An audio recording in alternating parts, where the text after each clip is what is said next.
What happens when country music's biggest star walks into what he believes will be a light-hearted morning show interview, only to find himself facing the kind of interrogation usually reserved for politicians? Blake Shelton thought his appearance on Good Morning America would be simple. Talk about his new tour, swap a few jokes, and charm the audience with his easygoing wit. Instead, he was drawn into a verbal showdown that spiraled so far out of control that security ultimately had to step in. The day began like any other in Times Square. Blake arrived with his trademark cowboy hat and laid-back grin, ready for another routine press stop. He'd done this dance hundreds of times before, but George Stephanopoulos had something else in mind. "Blake, welcome back to Good Morning America," George said as the cameras went live. "Always good to be here in New York," Blake replied, tipping his hat with the confidence of a man who thought he knew exactly how the morning would go. But then George went straight for the jugular. "I want to ask about your recent comments on the state of country music, specifically your criticism of younger artists watering down the genre. Some say your remarks were elitist and out of touch. How do you respond?" Blake's grin flickered. This wasn't the script he'd expected. He shifted in his chair, trying to steady his voice. "I think there's been some misunderstanding. Country music has always evolved. I've supported plenty of new artists." George cut in, his tone sharp. "But you did say, on tape, that today's country lacks the authenticity and grit of traditional country. You even suggested some of these new performers wouldn't last 5 minutes in a real honky-tonk. That doesn't sound like support." The tension in the studio spiked. Crew members exchanged uneasy glances. Blake adjusted his hat again, buying himself a second. "George, you're twisting my words. I wasn't attacking anyone personally.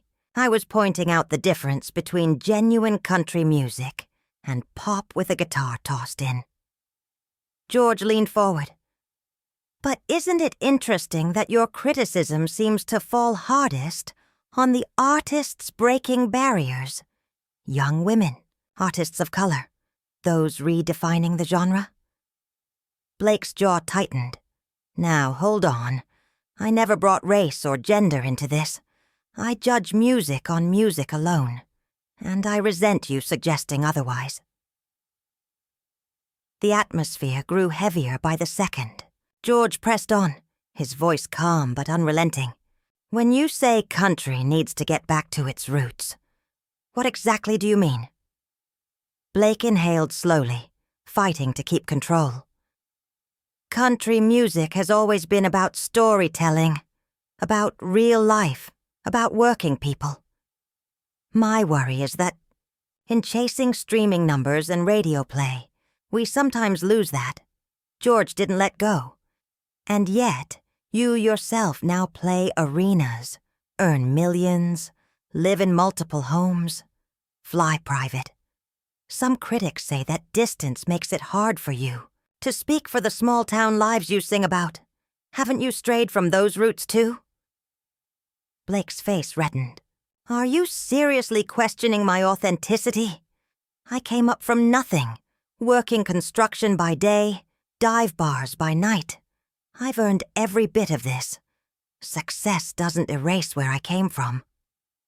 George's voice remained even. "I'm not questioning your past. I'm asking whether your present lifestyle creates a disconnect with the fans you claim to represent." That was the breaking point. Blake shot to his feet, the scrape of his chair echoing through the silent studio. "You know what, George? I'm not going to sit here and be ambushed. This isn't journalism. It's a hit job," the audience gasped. George stayed seated, his expression unreadable. "Blake, these are fair questions. Questions your fans are already asking. I'm giving you a chance to respond." "Respond?" Blake snapped, his voice rising. "You're twisting everything I say, trying to make me out to be a fraud. That's not a conversation. That's character assassination." For a moment, the two men locked eyes. Blake standing rigid with anger, George calm behind the desk. The cameras kept rolling. The audience held its breath.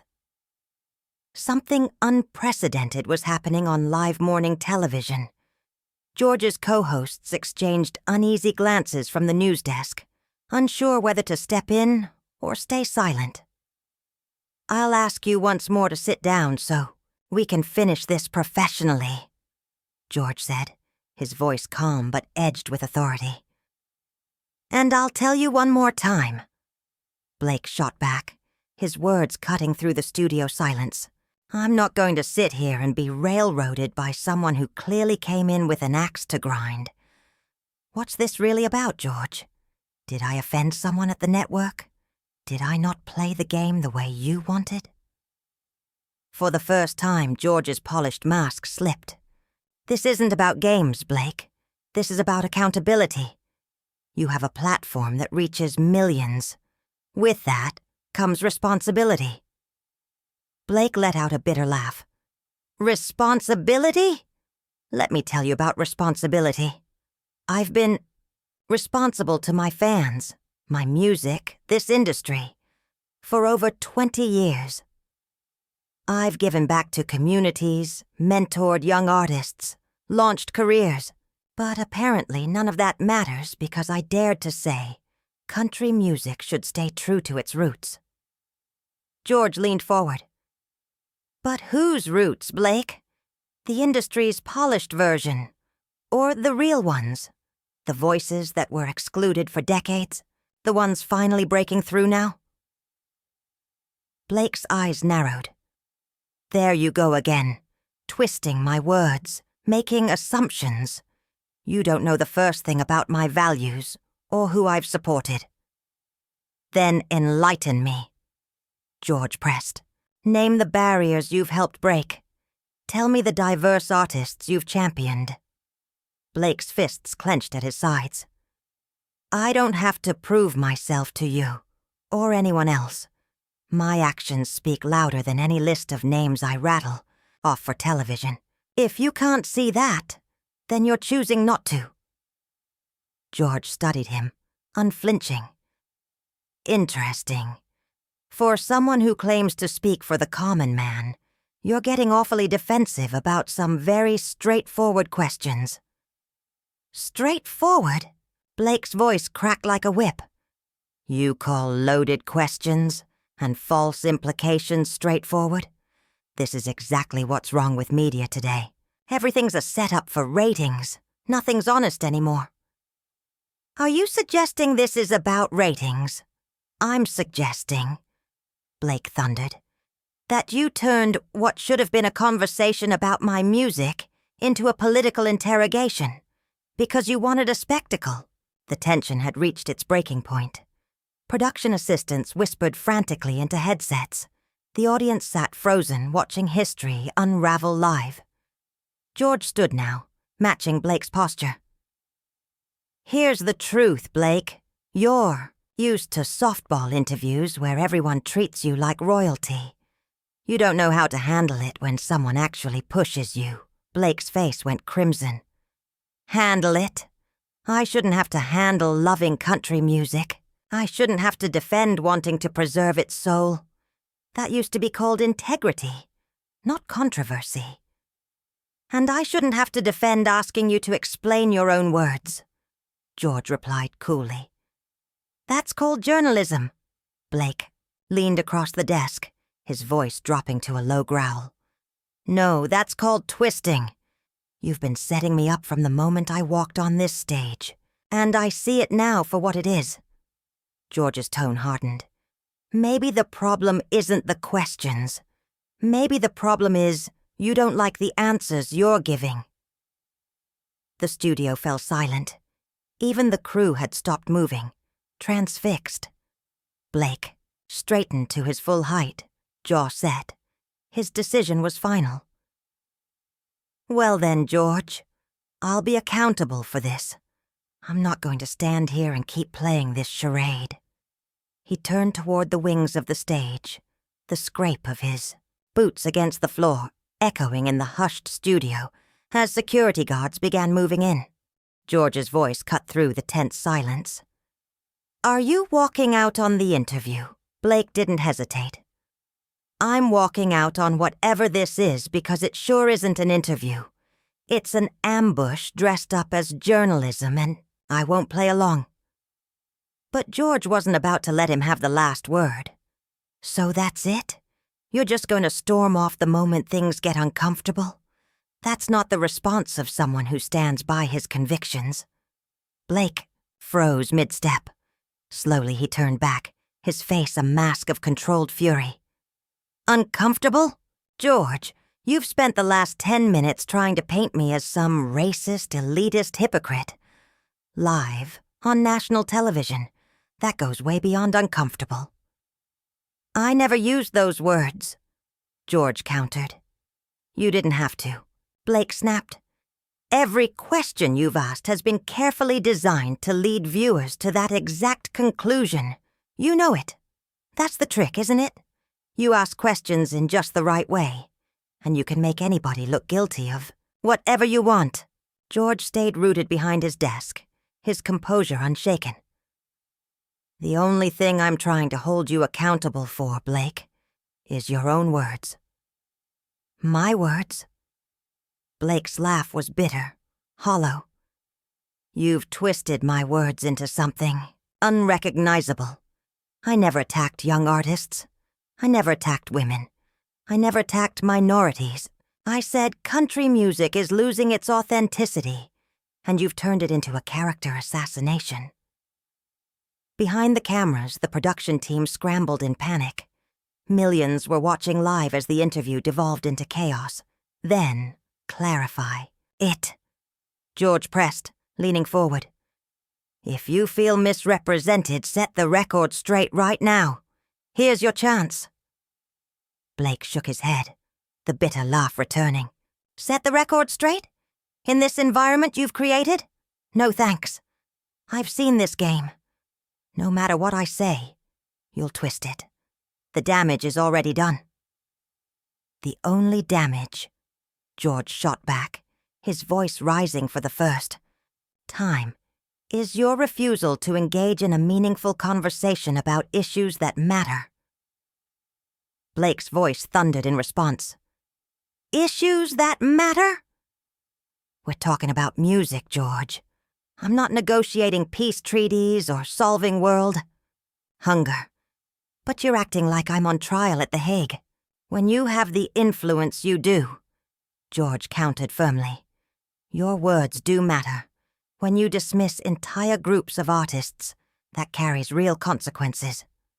"I didn't dismiss anyone," Blake exploded, his voice reverberating off the studio walls. "I made a comment about musical styles. You're the one turning it into a civil rights issue. This is exactly what's wrong with everything today. You can't express an opinion without somebody spinning it into the worst possible interpretation." "Or maybe," George shot back, his professionalism beginning to fray, "you need to think more carefully about how you express those opinions, because you know they'll be scrutinized." Blake's temper finally erupted in full. "More careful? You mean sanitized? You mean I should water everything down into politically correct corporate nonsense instead of speaking honestly? That's what you want?" "No," George said firmly. "I'm saying you should consider the impact of your words before you use them." Blake leaned forward, his voice low and dangerous. "The impact of my words? What about the impact of your questions? What about the impact of turning a music interview into a political inquisition? What about the impact of ambushing your guests, people who come here in good faith, just to score points? The audience was riveted, some raising their phones, to record, sensing history unfolding before them." George shook his head. "Nobody ambushed you, Blake. These questions come straight from your own public statements. Public statements that you've stripped of context and twisted into the ugliest version possible," Blake shot back. That's not journalism, George. That's advocacy dressed up as journalism. George's professional mask was starting to crack. His voice sharpened. And what you're doing right now is deflection, disguised as righteous indignation. Deflection? Blake shot back, his tone dripping with disbelief. I'm the one being honest here. I'm the one telling the truth about what's happening in this interview. You're the one hiding behind so-called journalistic ethics while conducting a hit job.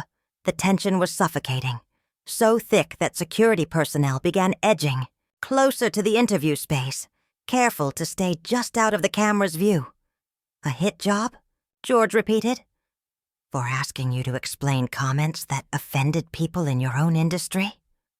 For twisting those comments into something they never were? Blake roared. For using your platform to attack me instead of having a genuine conversation. For turning what should have been a friendly interview into a prosecution. That was the moment George snapped. His voice rose, cutting like glass. You know what, Blake? If you can't handle being asked tough questions about your public statements, maybe you shouldn't make public statements. Blake's eyes widened, in disbelief. Then his face hardened. There it is. The real George Stephanopoulos. Not the objective journalist. The guy with the agenda.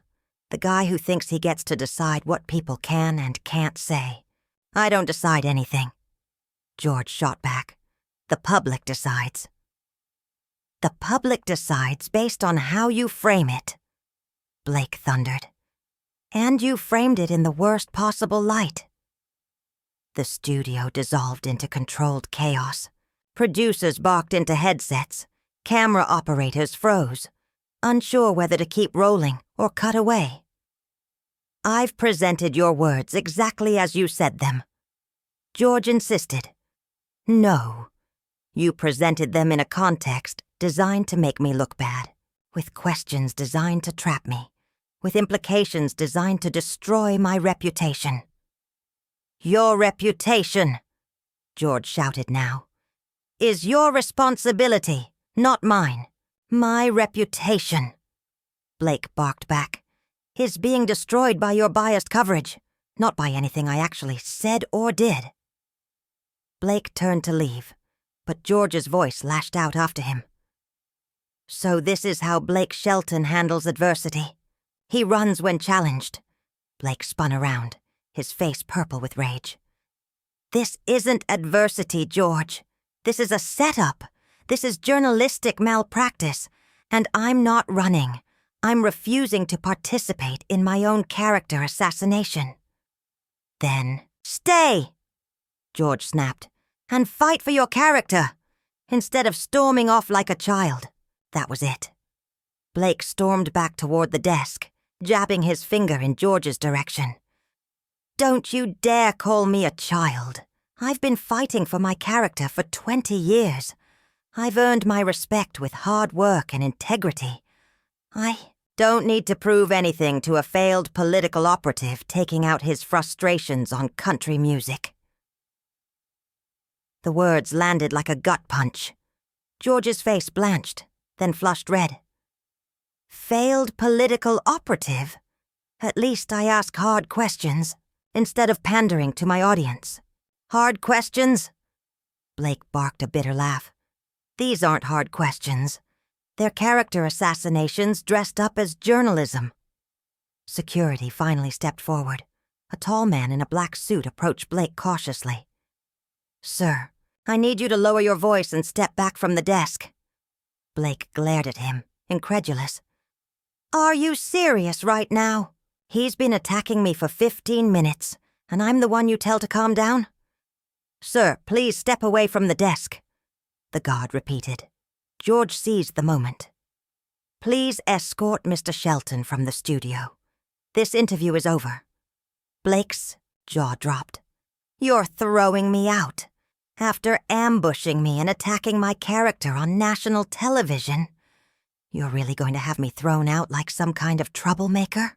The guard placed a firm hand on his arm. Sir, please come with me. Blake jerked free, but this time he headed for the exit on his own. At the edge of the set, he stopped and turned back, his voice booming across the studio. "This is what journalism looks like in America today, folks. Ask loaded questions, attack your guests, and then throw them out when they defend themselves. Remember this moment." And with that, Blake Shelton walked off the Good Morning America set, leaving George Stephanopoulos just standing alone at his desk, the studio audience in stunned silence, and millions of viewers across the country struggling to process what they had just seen. The cameras lingered for several seconds more, capturing George's strained attempt to compose himself and the shell-shocked faces of everyone around him.